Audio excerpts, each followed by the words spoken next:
Shalom saudara-saudaraku yang terkasih dalam Yesus Kristus. Kita jumpa kembali untuk mempelajari satu kuartal ke depan dengan tema menyatukan sorga dan bumi, Kristus dalam Filipi dan Kolose. Saudaraku yang kekasih, di mana suasana Natal seperti ini, saya ingin mengucapkan selamat Natal dan Tahun Baru 2026. Topik pelajaran kita sepanjang pekan ini adalah dengan judul Dianiaya tetapi tidak ditinggalkan.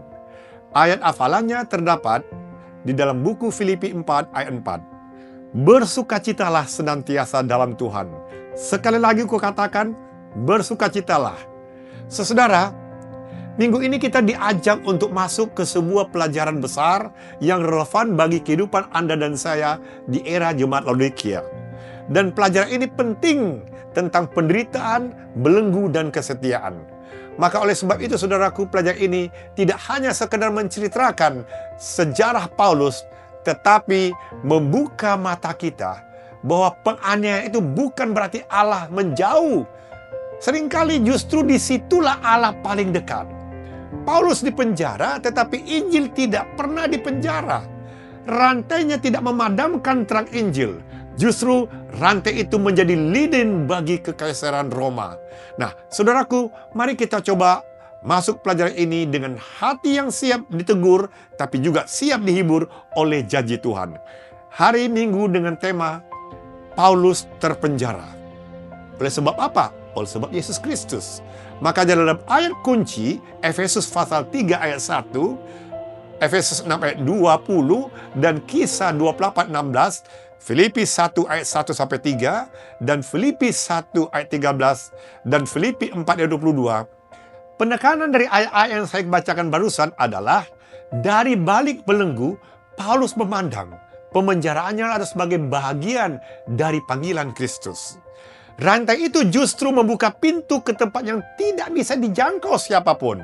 Praetorium, yaitu penjaga khusus Kaisar, markas besar, dan justru pasukan elit Kaisar akhirnya mendengarkan Injil di dalam ayat 13 dari Filipi pasal 1. Dan Paulus tidak menyebut dirinya tahanan Roma. Justru dia menyebutkan dirinya, saya ini tahanan Kristus Yesus. Nah, inilah teologi penderitaan menurut ajaran Alkitab. Tempat di mana engkau berada, bahkan di balik rantai, kita masih tetap berada di bawah kedaulatan Kristus. Dan penjara manusia tidak pernah bisa membatasi misi Allah. Walaupun dalam Kisah 28:16 menunjukkan Paulus ditempatkan di rumah tahanan di bawah tanah. Dan ini bukan batasan bagi Paulus, tapi justru ini mimbar yang baru. Makanya Paulus dalam Filipi 1:13 mengatakan, Injil terdengar hingga Praetorium, istana pasukan elit penjaga Kaisar. Dan di dalam Filipi 4 ayat 22 ditambahkan, orang-orang dari istana Kaisar memberi salam. Ini artinya ada pertobatan di dalam keluarga kerajaan. Lalu bagaimana itu bisa terjadi? Karena rantai Paulus menjadi saluran kasih anugerah. Bahkan dalam tulisan pena inspirasi dikatakan, aku sekali-kali tidak akan meninggalkan engkau, dalam buku Youth Instructor 9 November tahun 1899. Jadi itulah inti pelajaran hari Minggu. Paulus terpenjara karena Yesus Kristus.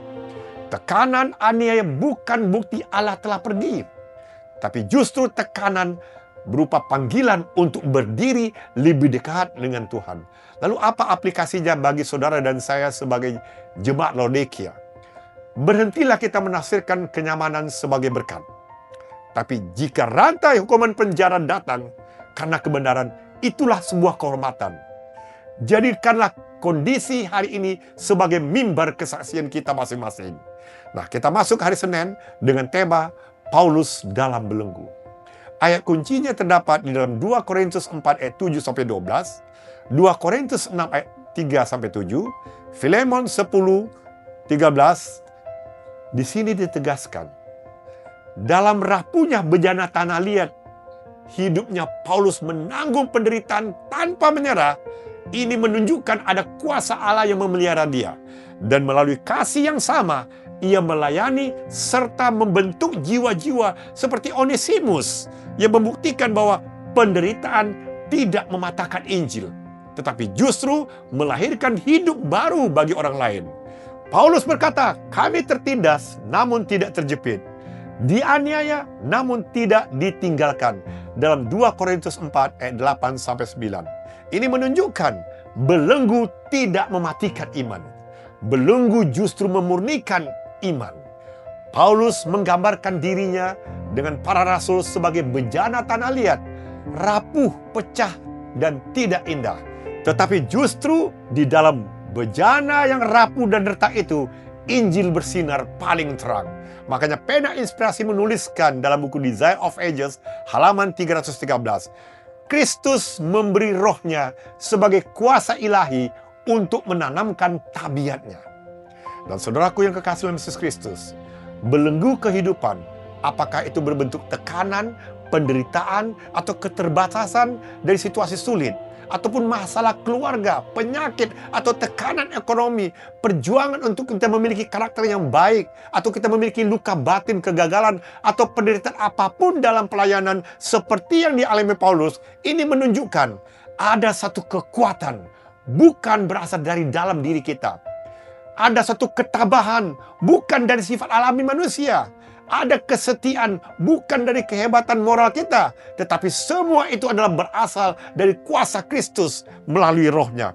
Itulah surat kasih yang disebut pada hari Senin ini, Tuhan memakai tekanan untuk memecahkan keangkuhan, kesombongan jemaat Laodikia dan menyalahkan roh kerendahan hati.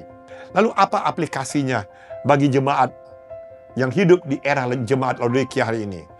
Hentikanlah keluh kesah, saudaraku. Mulailah kita menguduskan diri. Belenggu hidup adalah suatu proses untuk pemurnian tabiat kita.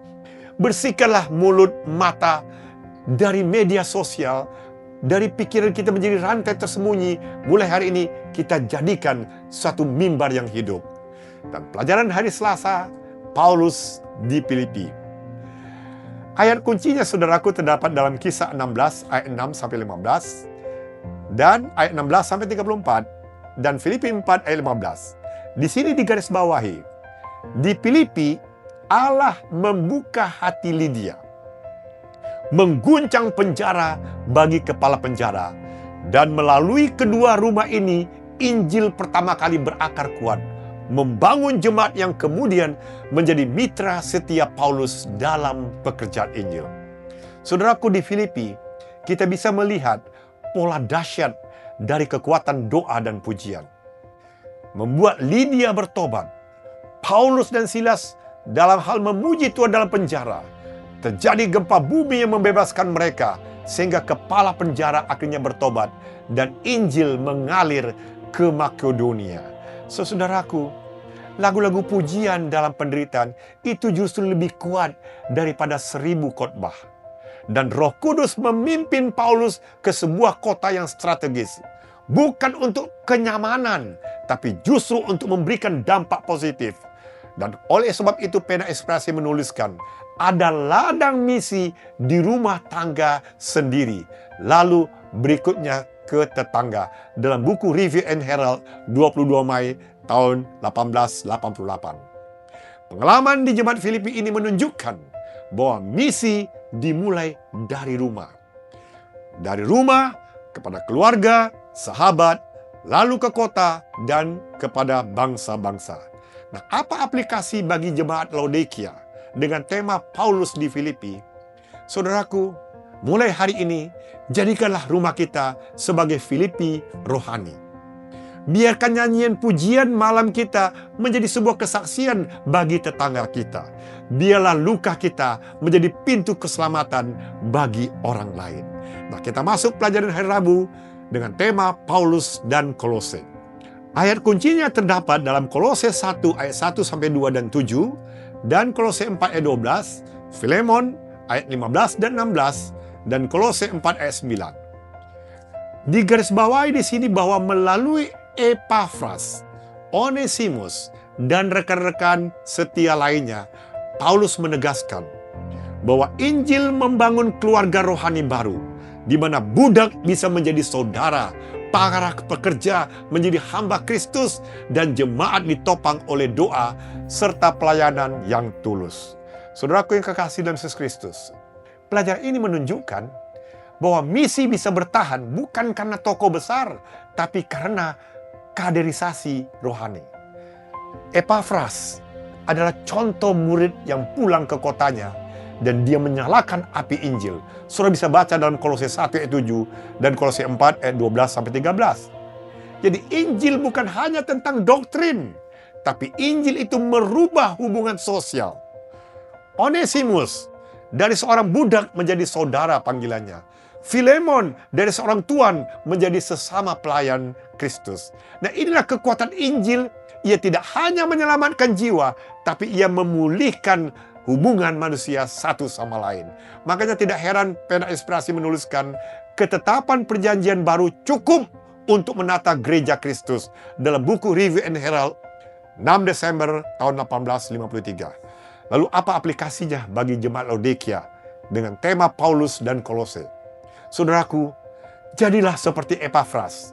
Kita mulai satu kelompok kecil dan kita jadikan rekonsiliasi seperti pengalaman Filemon memaafkan Onesimus. Inilah bukti sebuah Injil. Kita hancurkan berhala dalam bentuk uang, status sosial kita, dan algoritma atau langkah-langkah jelas untuk mencapai hasil tertentu. Tapi kita pandang kepada Yesus. Dan sebagai pelajaran hari Kamis dengan tema Gereja Filipi dan Kolose.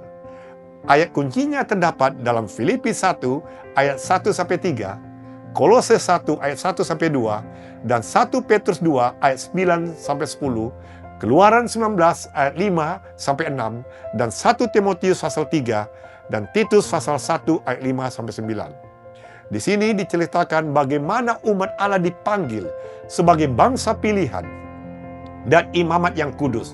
Dan karena itu para penetua serta pelayan jemaat harus memiliki karakter yang tidak bercela, sehingga gereja itu bisa menjadi hidup sebagai komunitas yang bersyukur, yang setia, dan memancarkan terang Kristus kepada dunia.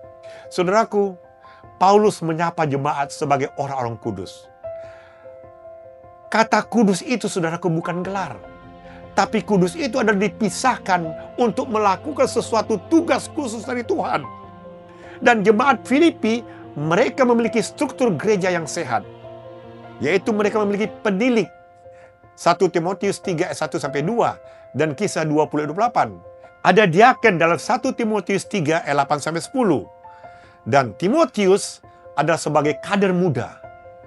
Dalam Filipi 2 ayat 19-22 dan 1 Timotius 4 ayat 12. Dan jemaat Kolose demikian juga memiliki pemimpin lokal dalam Kolose 1 ayat 7 dan Kolose 4 ayat 12. Dan komunitas yang hidup diceritakan dalam Kolose 1 ayat 2, Efesus 4 ayat 15-16. Dan mereka memiliki kekudusan yang aktif. Ditulis dalam Kolose 3 ayat 1-5 dan 1 Petrus 1 ayat 15-16. Gereja tanpa pemuritan itu adalah sama dengan museum. Tetapi gereja dengan pemuritan itu sama dengan pusat pekabaran. Makanya Pena Inspirasi menegaskan, Paulus menjadikan bahagian pekerjaannya mendidik kaum muda bagi misi. Gospel Workers halaman 102. Nah, apa aplikasi bagi jemaat Laodikia dengan tema Gereja Filipi dan Kolose? Saudaraku, marilah kita ambil bahagian. Jangan kita menjadi penonton. Gereja yang tertib akan bertahan di dalam badai. Maka itu marilah kita cetak Timotius Titus baru di dalam jemaat kita masing-masing. Dan jadikan gereja sekolah pemuritan, bukan tempat duduk diam manis. Nah, sebagai kesimpulan saudaraku yang terkasih, pelajaran sepekan ini bukan hanya informasi, tapi ini adalah panggilan pertobatan. Jemaat Laodikia tidak jatuh karena penganiayaan, tapi jemaat Laodikia jatuh karena kenyamanan. Pelajaran ini dianiaya tetapi tidak ditinggalkan, menegur kita sebagai jemaat Laodikia. Takutlah pada hati yang suam-suam kuku, bukan pada tekanan dunia, sebagaimana ditulis dalam Wahyu pasal 3 ayat 15-17 dan Amsal pasal 4 ayat 23. Rantai itu, saudaraku, bukan bukti Tuhan jauh, tapi rantai itu bukti Tuhan sedang bekerja. sebagaimana ditulis dalam 2 Timotius 2 ayat 9 dan Filipi 1 ayat 12-13. Belenggu itu justru memurnikan iman kita menjadi emas yang murni. Dalam 1 Petrus 1 ayat 6 dan 7 dan Yakobus 1 ayat 2 dan 4. Gereja yang kudus adalah gereja yang bergerak dalam misi, sebagaimana perintah Yesus dalam Matius pasal 24 ayat 19-20 dan Kisah 1 ayat 8. Maka itu saudaraku, Pena Inspirasi menutup pelajaran ini dengan sangat kuat satu statement bagi saudara dan saya, bahwa kuasa kegelapan akan menghalangi, tetapi memandang salib kita tidak akan pernah gagal. Itulah yang ditulis dalam Youth Instructor 9 November tahun 1899. Sebagai penutup saudaraku, janji Allah bagi Anda dan saya yang setia. Ingatlah, jika ada satu kalimat dalam pelajaran ini yang sepakatnya kita harus ingat, saya ingin menyampaikan satu hal ini. Allah mungkin mengizinkan rantai di tanganmu, tapi Ia tidak pernah melepaskan tangannya daripadamu. Ingatlah isi kitab Yesaya 41 ayat 13 dan Mazmur 73 ayat 2. Kita mungkin tertindas saudaraku, tetapi tidak terjepit seperti Paulus katakan. Kita mungkin dianiaya, tapi kita tidak ditinggalkan sendirian. Kita mungkin dihempaskan, tetapi kita tidak binasa. Sebab firman Tuhan berkata, bersukacitalah senantiasa dalam Tuhan. Filipi 4 ayat 4. Kiranya Tuhan memberkati kita semua.